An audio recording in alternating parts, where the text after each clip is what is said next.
Livro de Atos, onde nós abrimos há pouco, Atos capítulo 2, versículos 1 a 4, é na página 1176 e hoje celebra-se o dia de Pentecostes.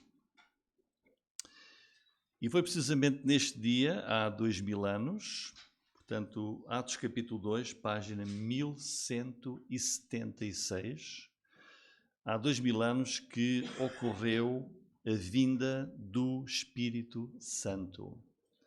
E por isso vamos hoje, sendo o dia de Pentecostes, vamos meditar na palavra de Deus sobre este grande acontecimento. Atos capítulo 2, versículos 1 até 4. Diz assim: cumprindo-se o dia de Pentecostes, estavam todos concordemente no mesmo lugar. E de repente veio do céu um som, como de um vento veemente e impetuoso, que encheu toda a casa em que estavam assentados. E foram vistas por eles línguas repartidas, como que de fogo, as quais pousaram sobre cada um deles, e todos foram cheios do Espírito Santo. E começaram a falar noutras línguas, conforme o Espírito lhes concedia que falassem. Então, esta é uma monumental, podemos dizer mesmo, é uma monumental porção das Escrituras. E todos nós, como crentes, devíamos ler este capítulo e devíamos avaliar e devíamos ver a grande, a enorme, a elevada importância daquilo que Deus nos está aqui a revelar. E porque esta mensagem, este acontecimento da vinda do Espírito Santo é o complemento de toda a obra de Jesus. Jesus que encarnou, veio ao mundo para ser o nosso Salvador, conforme o plano de Deus.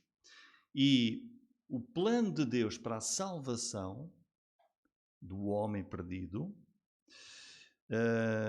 incluía não apenas a encarnação, a vinda ao mundo de Jesus, a sua ida à cruz, onde ele levou sobre ele mesmo o nosso pecado e morreu, foi sepultado, ressuscitou ao terceiro dia e, seguindo os passos de Jesus, 40 dias depois ele ascendeu novamente ao céu, voltou para o lugar depois de cumprido o plano, mas é aqui com a vinda do Espírito Santo que se concretiza e se dá esse passo importantíssimo do plano de Deus para a salvação do mundo. Iremos já ver porquê.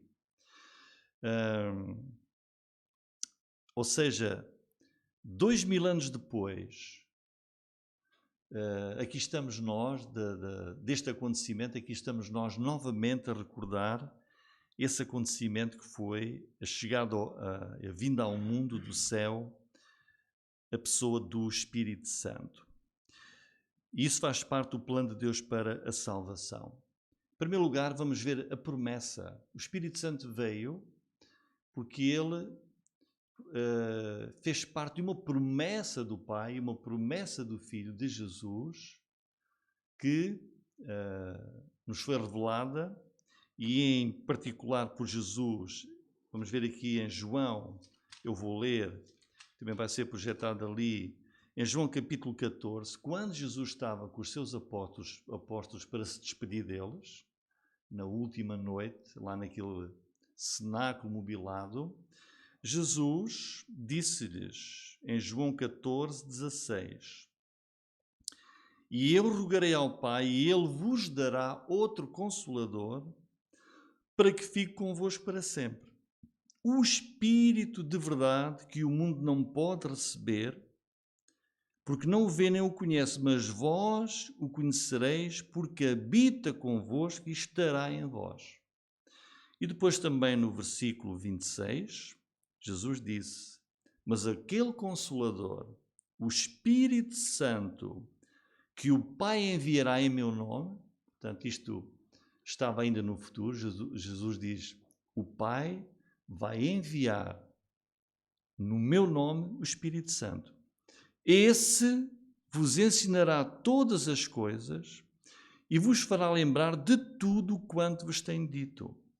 E Jesus prossegue a falar com eles, e indo para o capítulo 16, versículo 13, Jesus diz para eles: mas quando vier, portanto, o Espírito Santo ainda não estava no mundo da forma como está aqui revelado em Atos capítulo 2. Diz: quando vier aquele, o Espírito de verdade, olha, ele vos guiará em toda a verdade, porque não falará de si mesmo. Olha, o Espírito Santo vai falar. Mas dirá tudo o que tiver ouvido e vos anunciará o que há de vir. É Jesus aqui a falar do Espírito Santo numa forma em que mostra que ele é uma pessoa. Porque Deus, ele vai guiar-vos, ele vai ensinar-vos, vai fazer-vos recordar as coisas que eu vos ensinei. E mais, o Espírito Santo não busca a sua glória. Olha, ele me glorificará. A obra do Espírito Santo é glorificar a Jesus, dar a Jesus toda a glória. Porque há de receber do que é meu e vos há de anunciar. Portanto, quando nós chegamos aqui então ao dia em que se cumpre a promessa, em Atos capítulo 2, nesta descrição, nós temos que recordar estas palavras de Jesus. Mas a vinda do Espírito Santo era tão importante que às vezes nós na igreja esquecemos disso. Mas tão importante que Jesus falou com eles naquela última noite, e no dia em que Jesus voltou para o céu, no dia da ascensão, 40 dias depois da ressurreição de Jesus, naquele instante em que Jesus se reuniu com eles e estava quase a partir, em Atos capítulo 1, na página anterior na vossa Bíblia, Jesus repete para eles não se esquecerem. Veja o que é que Jesus diz em Atos 1, versículo 4. E estando com eles, determinou-lhes que não se ausentassem de Jerusalém. Disse: vocês agora vão ficar aqui em Jerusalém. Mas que esperassem, olha, a promessa do Pai. Portanto, a vinda do Espírito Santo era uma promessa de Jesus e uma promessa do Pai. Disse ele: que de mim ouvistes. Porque, na verdade, João batizou com água, mas vós sereis batizados com o Espírito Santo não muito depois destes dias. Mas não disse quando. Esperem, não saiam de Jerusalém até que se cumpra. E depois Jesus diz ainda no versículo 8: mas recebereis o poder do Espírito Santo, que há de vir sobre vós, e ser-me-eis testemunhas, tanto em Jerusalém, como em toda a Judeia e Samaria, e até aos confins da terra. Portanto, Jesus aqui voltou a lembrar-lhes desta promessa. Não revelou o dia, disse: olha, vai ser daqui por X dias. Não disse o dia. A igreja não sabia, então, quando é que iria acontecer a vinda do Espírito Santo. Tampouco sabiam como é que isso, mas como é que vai ser isso? A vinda do Espírito Santo. Jesus nasceu em Belém, depois foi posto numa manjedoura. E o Espírito Santo, será que também vai ser uma coisa assim? Não disse como. Jesus só disse: esperem aqui a promessa do Pai, eu vou enviar-vos o Espírito Santo. Eles não sabiam como é que isso ia acontecer. Seria naquela semana? Ou seria algum tempo depois, alguns dias? Não sabiam. E então vejam, o que é que eles fizeram perante esta ordem de Jesus e esta promessa? Então no capítulo 1 nós vamos ver o que é que eles fizeram, versículo 12. Então voltaram para Jerusalém, do monte chamado das Oliveiras, o qual está perto de Jerusalém, à distância do caminho de um sábado. E entrando, subiram ao cenáculo, que se pensa que foi o mesmo lugar onde Jesus tomou a última refeição com os seus apóstolos, onde habitavam Pedro, Tiago, João, André, Filipe e Tomé, Bartolomeu, Mateus, Tiago, filho de Alfeu, Simão Zelote e Judas, irmão de Tiago. Todos estes perseveravam unanimemente em oração e súplicas com as mulheres e Maria, mãe de Jesus, com os seus irmãos. Eles obedeceram. Foram para Jerusalém E estavam lá todos os dias reunidos, oravam, estavam juntos à espera dessa promessa que Jesus lhes tinha dado. E chegamos a Atos capítulo 2, versículo 1, e aí temos o dia da vinda do Espírito Santo. E mostra-nos aqui como aqueles cerca de 120 crentes permaneciam obedientemente em Jerusalém, reunidos à espera da promessa de Jesus. Então o Espírito Santo veio, não foi uma coisa assim por acaso, fazia parte do plano de Deus, da promessa do Pai e da promessa de Jesus. Vejam, Deus é um Deus de ordem. Deus tem um plano para as coisas. E o plano da salvação incluía isto. Porque iremos ver que o Espírito Santo é importantíssimo, é indispensável para a salvação das pessoas. Portanto, em primeiro lugar, a promessa. E depois temos esse dia da chegada do Espírito Santo. E aconteceu, precisamente, Jesus subiu ao céu numa quinta-feira, 40 dias depois dele ressuscitar, do domingo da ressurreição, e 10 dias depois, Jesus foi para o céu, e 10 dias depois, portanto 50 dias depois da ressurreição de Jesus, deu-se a vinda, o Espírito Santo foi enviado do céu à igreja do Senhor que estava na terra, em Jerusalém. Deus escolheu aquele dia, está aí, versículo 1, cumprindo-se o dia de Pentecostes. Deus escolheu esse dia como o dia para cumprir a sua promessa. Pentecostes é uma palavra penta, não é? A gente sabe o que é, não é? E Pentecostes era uma festa que celebrava 50 dias, neste caso, depois da Páscoa, que era uma outra festa que os judeus tinham, e quer dizer realmente 50 no grego. Era uma das festas de Israel. Uma festa que Deus ordenou ao povo de Israel, em que o povo ia para Jerusalém e levavam as suas colheitas, as primícias, levavam já os primeiros frutos da sua agricultura, que eram essencial para o povo de Israel, as colheitas agrícolas que iriam surgir mais tarde, e então o Pentecostes já celebrava, já davam graças a Deus, porque realmente Deus os tinha abençoado e eles iam ter boas colheitas na sua agricultura. E por isso, às 9 horas da manhã, diz o versículo 15, eram 9 horas da manhã, versículo 15 diz, era a terceira hora do dia, bem cedo, 9 horas da manhã, com grande poder, o Espírito Santo desceu do céu sobre a igreja e diz, todos foram cheios do Espírito Santo. Todos os crentes daquela igreja que estava reunida à espera, todos eles foram cheios do Espírito Santo e ali estava esse dom prometido e foi um acontecimento único que não se repetiu mais. Vejam, de repente, ouviu-se do céu um som como se fosse um vento fortíssimo, impetuoso, encheu a casa onde eles estavam, viram línguas, como se fossem línguas flamejantes de fogo a pousar sobre as cabeças deles, e todos foram cheios do Espírito Santo. Ali estava o dom prometido por Jesus e pelo Pai.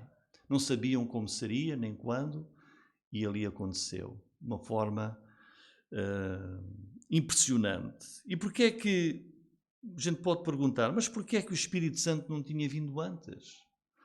E Jesus, de facto, no Evangelho de João, que eu vou ler para os irmãos, explicou porque é que o Espírito Santo não poderia ainda ter vindo do céu para a terra desta forma.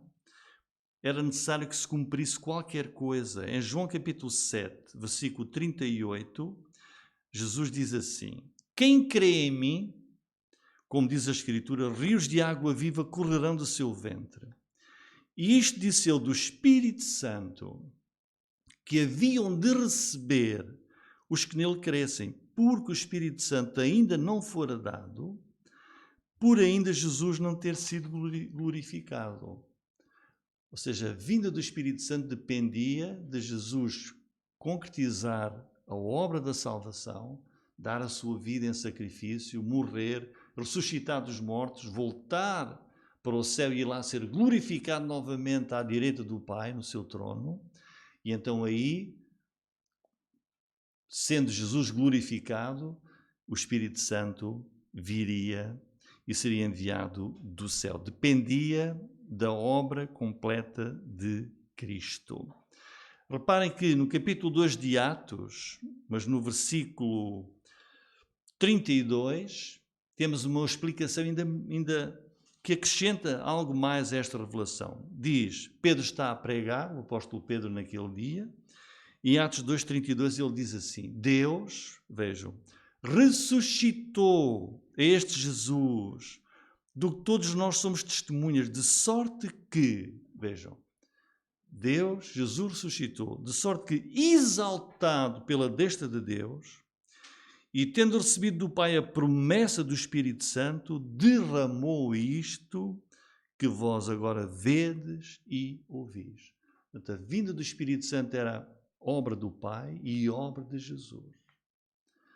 Mas era necessário que ele fosse glorificado, fosse exaltado novamente no céu. Qual é a origem do Espírito Santo? A palavra de Deus diz que ele veio do céu. Ele veio do lugar onde Deus habita, onde Deus está, que é no céu. É do céu que vêm todas as bênçãos. Quando nós lemos, por exemplo, Gênesis capítulo 1, sobre a criação de Deus, ela começa por onde? No princípio criou Deus os céus e a terra. Deus está nos céus, é o lugar do seu trono, e o Espírito Santo veio dos céus e entrou nas vidas de todos os crentes que ali estavam reunidos naquele dia, à espera. E foi um acontecimento de grande poder divino, foi ouvido por toda a cidade de Jerusalém. Aquela festa de Pentecostes foi o dia que o Senhor escolheu. Porquê? Porque judeus de todos os lugares, de todas as terras e nações, deslocavam-se para Jerusalém para celebrar a festa do Pentecostes, assim como iam celebrar outras festas. Esta festa fazia parte das festas obrigatórias que todos os judeus tinham que cumprir, indo para a cidade e depois para cultuarem a Deus no templo que ficava em Jerusalém. E o versículo 6 e 7 diz, do capítulo 2, e quando aquele som ocorreu, quando se deu a vinda do Espírito Santo e houve aquele som enorme, ajuntou-se uma multidão, estava confusa, porque cada um os ouvia falar na sua própria língua. Todos pasmavam e se maravilhavam, dizendo uns aos outros, mas quê? Não são galileus todos estes homens que estão falando? Quer dizer que estavam judeus de todas as nações. Nós temos aqui uma descrição a partir do versículo 9, das diversas nações que lá estavam, e os apóstolos começaram a falar nestas línguas todas. Falavam em egípcio, falavam a língua da Frígia, da Panfília, da Líbia, de Creta, árabes. Diz aqui o versículo 11, nós estamos a ouvi-los falar nas nossas próprias línguas das grandezas de Deus. Quer dizer, imagina que se fosse hoje, mas como é que é? Estão a falar português, espanhol, francês, alemão, inglês, italiano, dinamarquês, mas como é que pode ser? Isto são uns simples alentejanos, por exemplo. Eles diziam que eram galileus. Os galileus eram considerados assim os alentejanos lá de Israel, de verdade. E portanto diziam, mas como é que pode ser? São galileus, pessoas com pouco... Não eram assim muito eruditos. Como é que eles falam? Estão aqui a falar, a dar glória a Deus na nossa língua. Na nossa língua. Foi um milagre, não é? A vinda do Espírito Santo. Deus não apenas foi aquilo que aconteceu, um som enorme, como se fosse um vento, um temporal, que se ouviu na cidade toda, as pessoas concorreram para o lugar e ali Deus, usou depois os apóstolos para eles falarem ao povo nas línguas, para eles perceberem o que estava a acontecer. E assim depois Pedro vai proferir um grande discurso em que se vão converter, vão se arrepender, cerca de 3.000 pessoas naquele dia de Pentecostes. Todos, diz aqui a palavra de Deus, estavam pasmados e maravilhados. Agora, pergunta, mas quem é o Espírito Santo? Quem é, de facto, o Espírito Santo? Provavelmente o Espírito Santo será a pessoa da Trindade, menos conhecida e se calhar até menos falada nas igrejas. Mas a sua importância é única. Porque Deus existe e subsiste em 3 pessoas, Pai, Filho e Espírito Santo. E o Espírito Santo é uma das pessoas divinas. É a terceira pessoa que é mencionada quando se fala no Pai, Filho e Espírito Santo. Mas o Espírito Santo é uma pessoa divina como o Pai é, como o Filho é, como Jesus é. Tem os mesmos atributos eternos. Deus é onipresente, ou seja, Ele tem a capacidade de poder estar em qualquer lugar em simultâneo. O Espírito Santo é onipresente, é onipotente, é onisciente, sabe todas as coisas. O Espírito Santo é criador.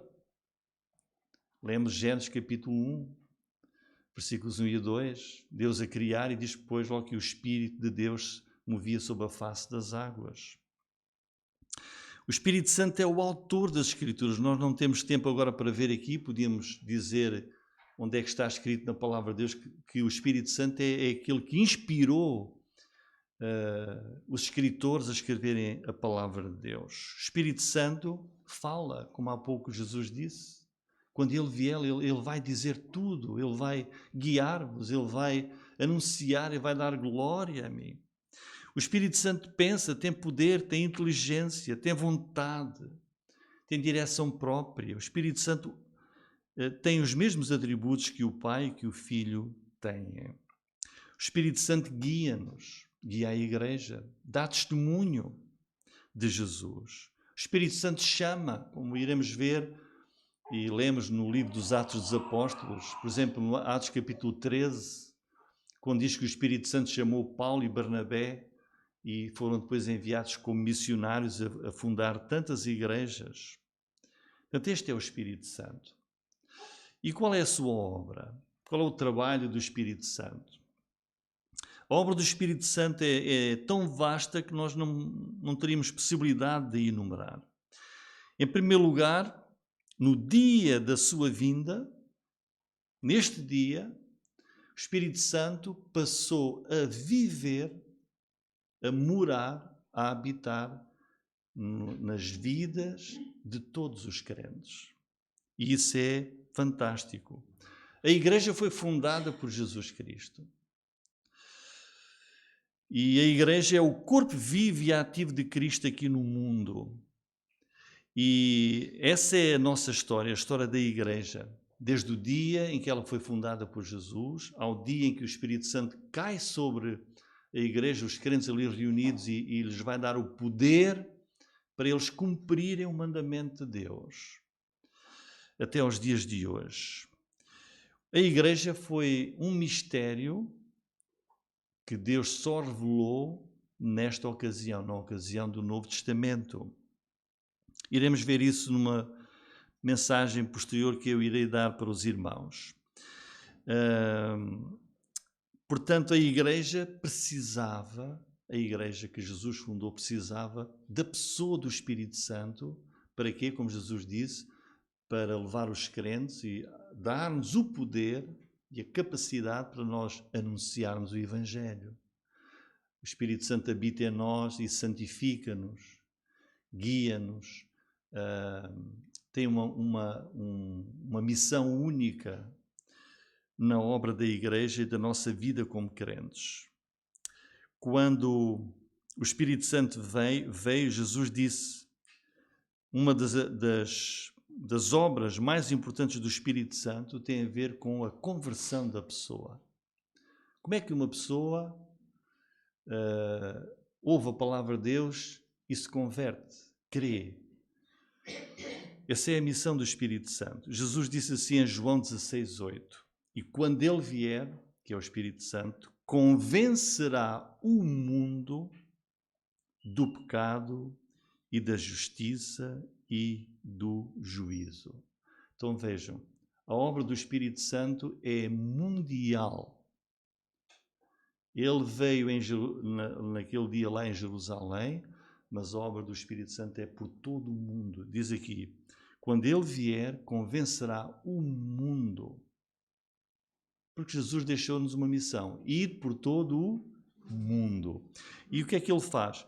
Ele convence o mundo do pecado, da justiça e do juízo. Quer dizer, a obra do Espírito Santo é agir nas pessoas para que elas ouçam a palavra de Deus e possam converter-se. É a sua missão. E quando uma pessoa ouve a palavra de Deus e se deixa vencer pela obra do Espírito Santo, e se deixa convencer do seu pecado, e crê em Jesus e aceita Jesus como seu Salvador, a Bíblia diz, como Jesus falou lá em João 7, 38 e 39, essa pessoa recebe, aquele que crê em mim, diz a palavra de Deus, aquele que crê em Jesus, recebe o Espírito Santo, passa a ser morada do Espírito Santo de Deus.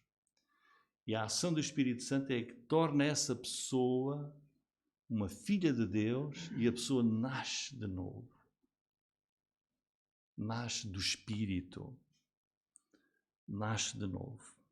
Jesus diz lá em João 7,39, isto disse ele do Espírito Santo, que haviam de receber os que nele crescem.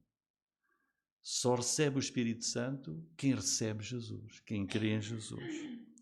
Em 1 Coríntios 6,19 diz, ou não sabeis que o vosso corpo é o templo do Espírito Santo que habita em vós, proveniente de Deus?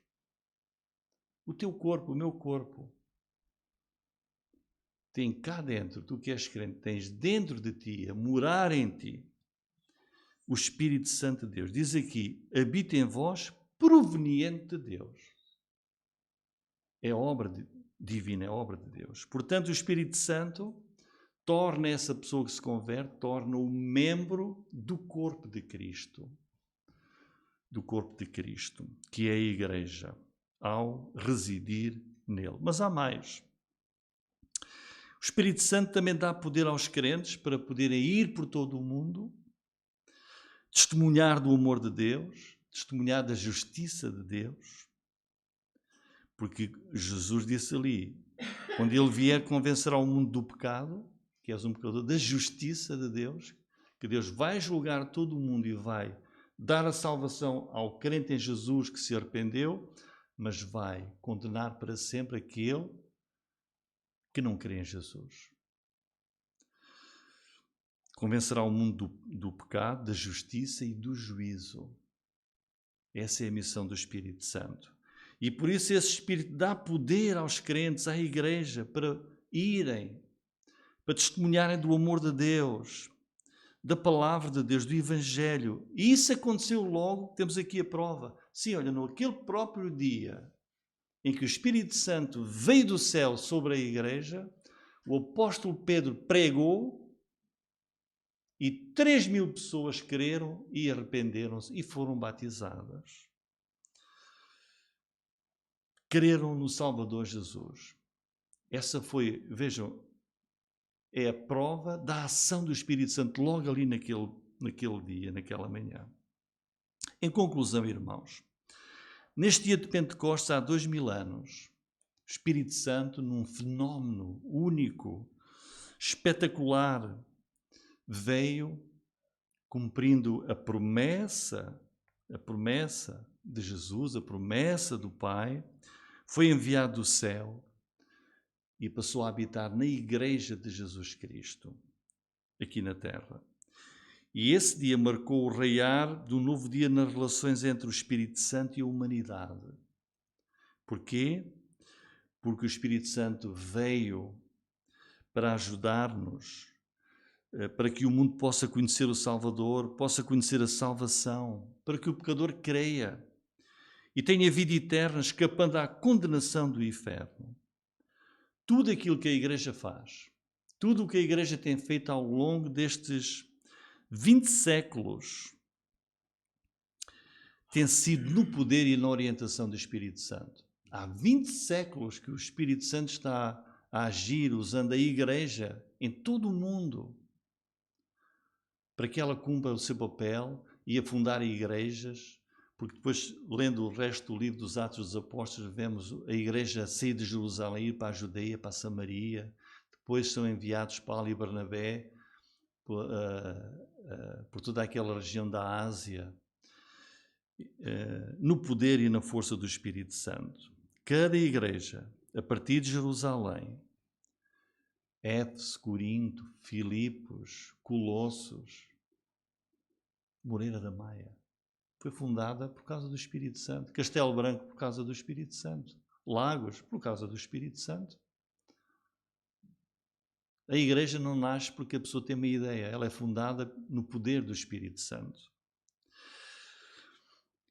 E devemos prestar atenção ao seguinte, irmãos: a incredulidade, ou seja, não haver quem creia, a dúvida, a crítica, a perseguição, tem assaltado a Igreja logo desde a sua fundação.